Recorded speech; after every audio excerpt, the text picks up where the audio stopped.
Hey guys, welcome back to the channel. We're Meg and Morgs, and if you watched our last video, you'll know that we've just arrived in Cairns, Queensland, Australia, and we've been searching through Facebook Marketplace to find a good vehicle to complete our lap of Australia in. After a couple of nights in a hostel, we started our pet sit for two amazing dogs, Bandit and Buster. We'll pick up today's video after travelling north to our first car viewing. We just arrived at Port Douglas. It took us about 45 minutes on some very windy roads alongside the ocean.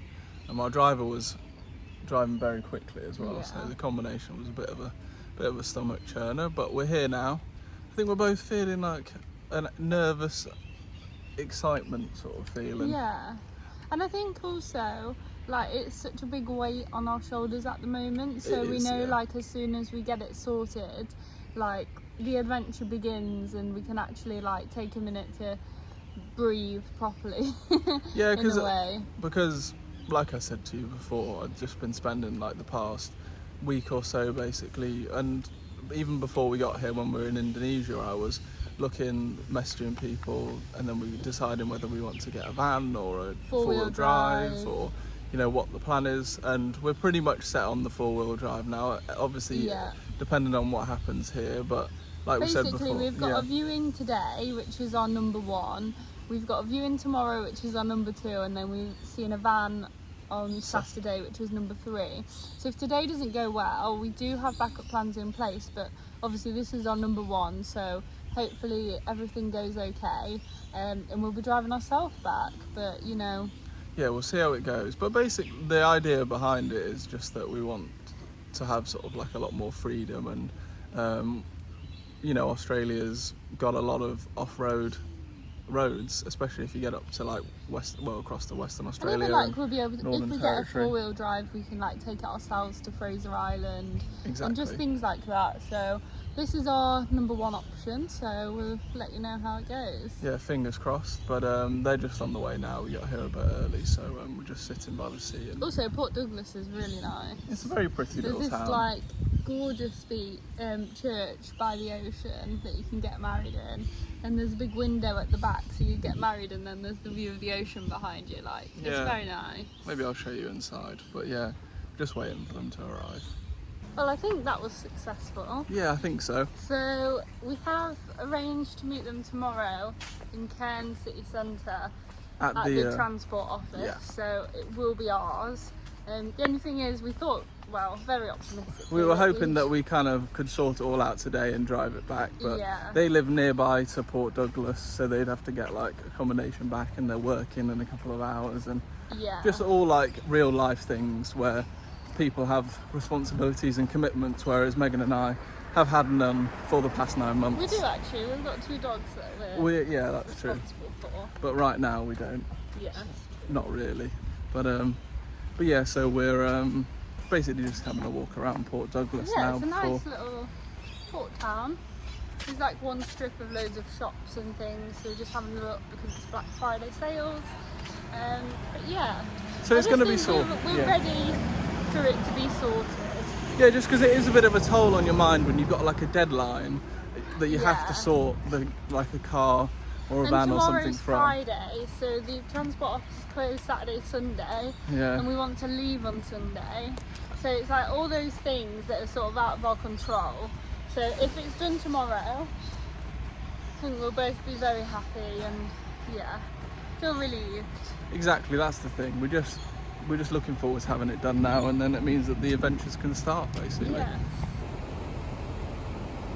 It's the next morning, and we are heading to get the bus into Cairns to go to the transport office.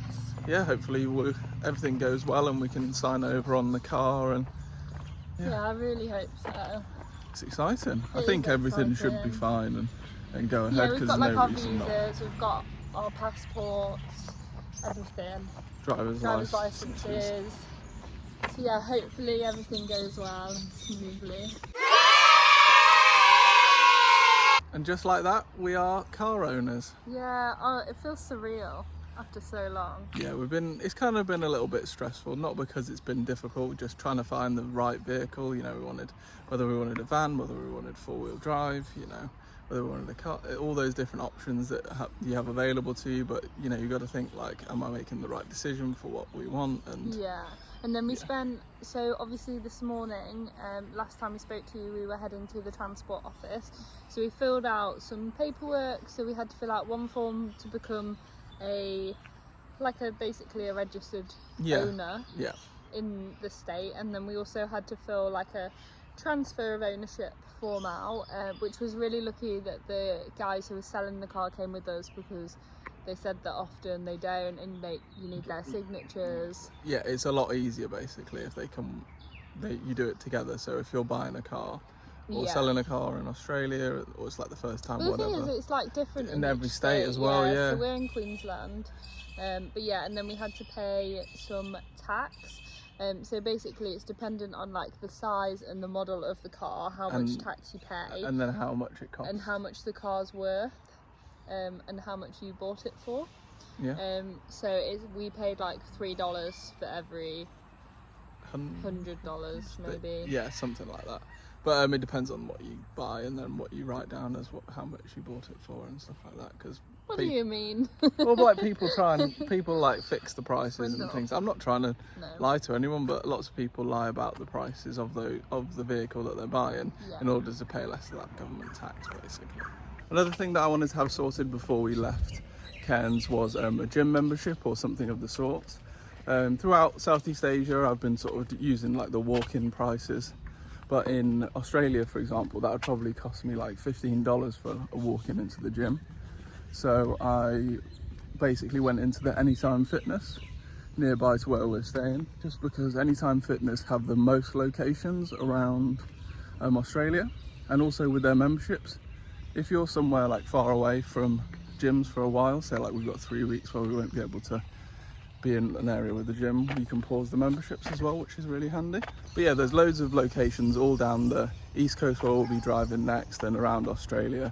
It's a bit more sparse obviously like in South Australia, Western Australia and Northern Territory, but there's still plenty of places where we can sort of just like drive through a town. I can do a gym session, have a shower, and we can continue, which is really good. The membership costs me around $17 per week, which I think works out around like £8.50 or something along those lines. But if I go to the gym 4 times a week like I have been usually, or would like to, then that works out at like just over £2 a session, which isn't too different to what I was paying for in Asia. So yeah, it's really not too bad, and I would pay like £30 a month back in the UK for my gym membership. So I think this will obviously work out about closer to 40 or whatever. So it's really not too bad, and having an air-conditioned gym, and with us being in the car, somewhere to shower, all those sorts of things, it's pretty nice. And they're all nice gyms. It's like a pretty simple like commercial gym, but yeah, it'll do me, and it's just a nice thing to have sorted really. So that's another thing, and shows you as well that you don't have to spend like a stupid amount on gyms. Good morning. After all the excitement of the buying the car and getting everything sorted, driving it back, we came back and sorted our insurance out. Yeah. It's an important thing to do. So you've got like a mandatory like third party cover. I think it was called CTP, but we'll put the name on the screen. And then that's included with your registration. Yeah. From what we've seen, and then obviously we got comprehensive insurance, so if we break down, they'll come and get us, everything like that. Just because we want to be covered, but it's not like essential, you don't have to have that, but it's something that we wanted to have. I think you have to have third party. Yeah, you have to have the third party. Yeah. But we've sorted that, and then yesterday we kind of did like an admin day. We were just running around, cleaning the house, picking things like up for the car.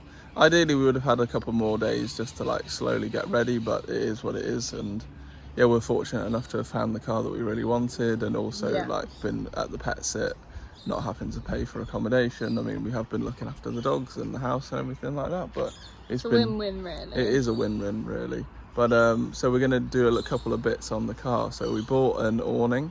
So with very lucky timing wise, it was Black Friday has just gone. So we managed to pick up like an inverter so we can charge our Macs on the solar battery. And then we also picked up the awning and the brackets. And in the Black Friday sale, we paid $238 for everything. So we actually paid £40 for the awning and the brackets, which is an absolute bargain. Yeah. So it just means we'll always have access to shade and things like that. So. But yeah, we'll give you a little tour around the inside of the van as well a bit later when we like pack everything, or like when we're packing everything up, because it's a bit of a mess in there now with like tables and the awning and stuff. We're going to try and set this awning up by ourselves now on the side of the car, so we'll try and do a little film and see how it goes.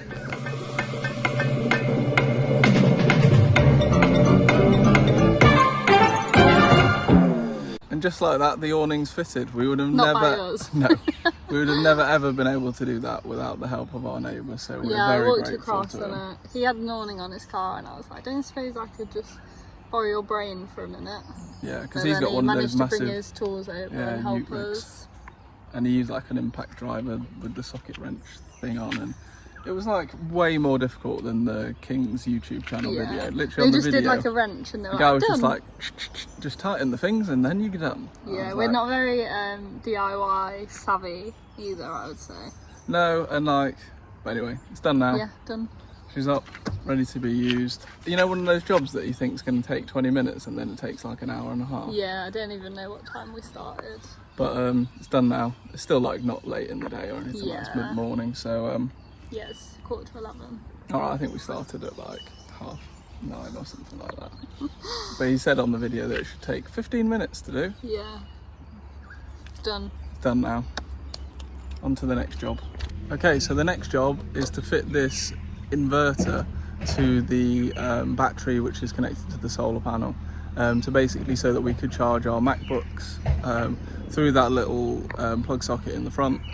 We've got our international plug adapter and also the MacBook charger that we bought. When I bought a new MacBook when we're here from someone, it's got a New Zealand plug already, which is ideal, so we won't really have to use the international plug adapter anyway. Probably best not to use that actually, it might overcomplicate the circuits, but we've got a little solar setup. It's not particularly great from what the people left us in terms of like how tidy it is, but it's there and it works, and the battery is like half charged at the moment. Just looking at it now, I'll show you what's going on. But basically I've got to connect the red bit to the red bit and then the black bit to the black bit on the battery box that we've got, and that should work. Just try not to electrocute myself, and then we can use this to charge up our laptop if and when we need to. We'll be using like cafes and places where we can do it for free, so we're not running the battery down, especially on a cloudy day like today when we won't be getting any solar power. But yeah, just another thing ticks off the list to do before we leave later today. So yeah, get on with it now. So yeah, there's the solar panel up there, and it's got that cable which then connects to the cable down here, which is then connected to the battery box. And then we've got the controller, battery box down there, and then it's connected over to the fridge, which is through there. So I've got to connect the red to the red, and then the black one's just over there. And then that'll convert the 12 volt power that we've got there to 240 volts, which we can charge the MacBook off. Okay, so we've got these attached, positives, negatives and negatives. Just reading the instruction manual, and then put these clips back on, and then hopefully we can plug it all in. So we've got the inverter here. I think I need to sort of create some sort of housing for it. It's got some like bracket bits here and here and at the back, so I think I might put a bit of plyboard across here and then screw it into the plyboard. Then it's got somewhere to live permanently, because at the moment when we're driving around it'll probably be rattling about there. But yeah, I've just connected the positives to positive, negative to negative. Now that's all connected up, I'll try that out a bit later. But this is the storage we have inside. Obviously it's all a bit of a mess in here at the moment, but we're in the process of sorting it all out. Got a little stove here and all of our cooking and some stuff supplies in there, some propane lights, etc. for in the evenings. But yeah, at the moment it's going well.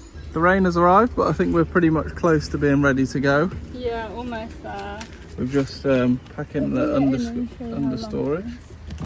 Meg's just checking how long We'll probably go the other side.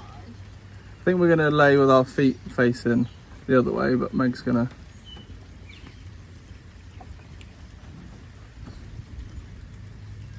Quite comfy.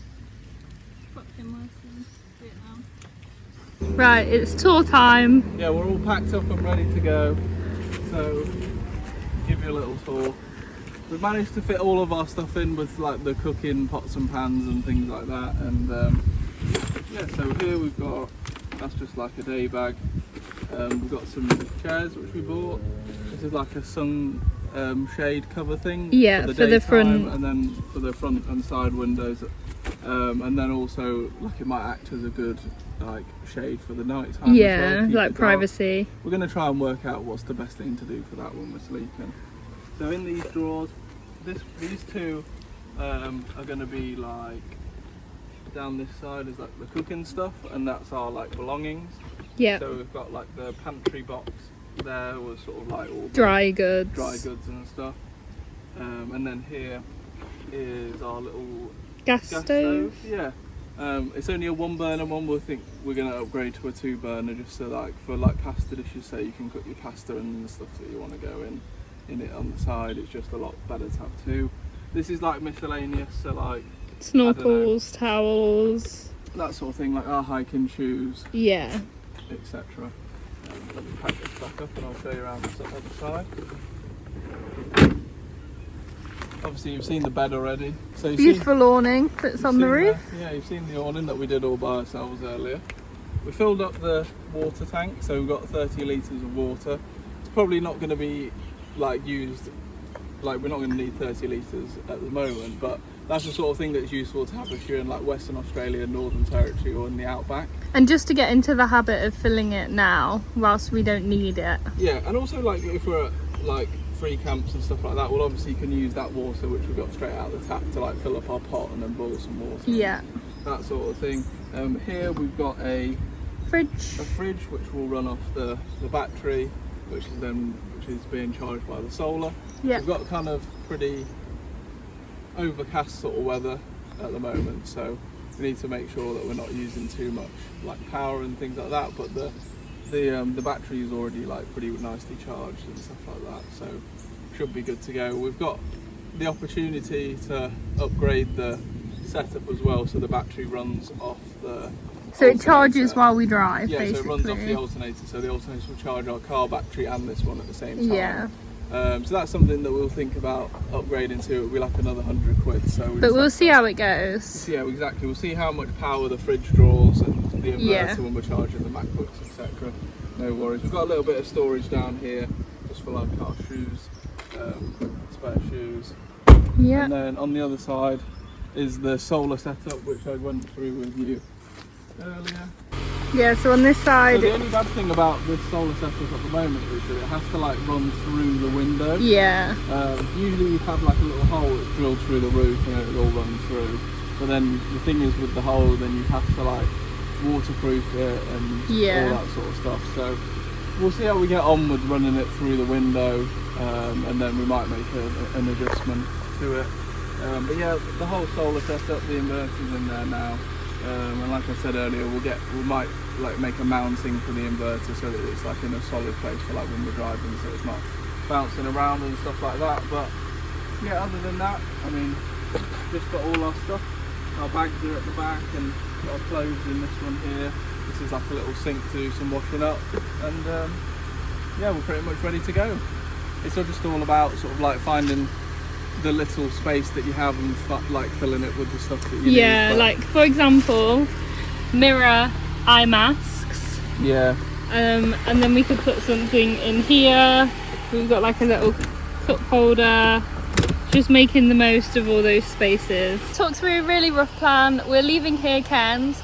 There's so much to do here, but our time here has literally been spent trying to find a car and a setup for our time here in Australia. But we'll leave Australia via Cairns, so we'll just leave everything around this area like Atherton Tablelands, Great Barrier Reef, Daintree till the end, which would be nice to look forward to getting back here. Plan is it's mid-November now, so it's the start of the rainy season up here. We're heading down south, we're following the sun. We'll be in Sydney over Christmas and New Year, heading down to Tassie and then across the south coast, heading west. But yeah, that's a rough plan.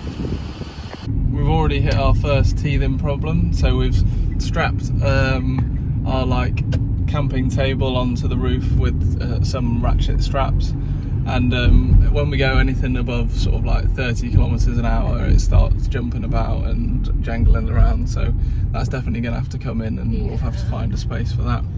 It will fit though. It will fit. We just thought like it would save some space. Or feel less maybe like cluttered in here or whatever, but yeah, first job of the day. I've just pulled up to Coles and we're gonna fill up with the pantry and the fridge basically.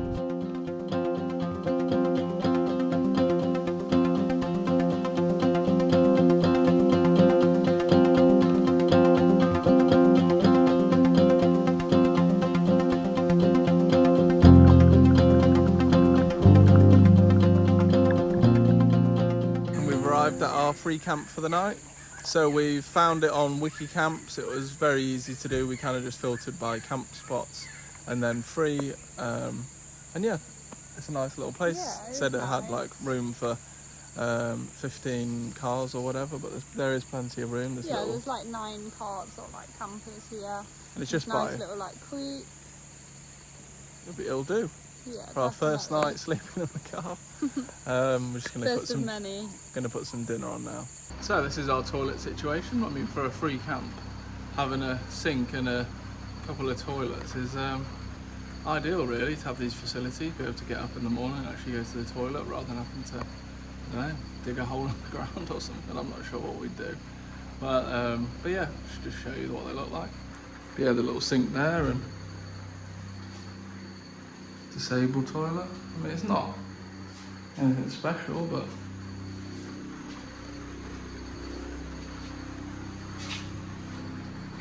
it'll do the job. We successfully survived our first night camping in the car. We've definitely got some thoughts and things to improve on. Yeah. But we had some sleep, so I mean it was semi-successful, I would say. But yeah, our adventure continues down the coast now. I think we're going to drive to Townsville and spend the night near there. Yeah, so on the way from where we are down to Townsville, there is Mission Beach, and that's famous for the skydive where you can land on the beach. But that's not very budget travel. So we've decided to skip that. The weather's not great for a walk on the beach either. So we're just going to head straight to Townsville and then we will carry on this adventure. But yeah, we really hope you've enjoyed this video of buying the car, getting it ready and heading out for our first night on the road. If you have, make sure to subscribe, like the video, and yeah, stay tuned for more adventures down the East Coast. And also, we know it can be quite confusing, the whole process of buying a car. So if you do have any questions that you want to ask us, either drop them below or message us over on Instagram. But as always, we'll see you in the next one.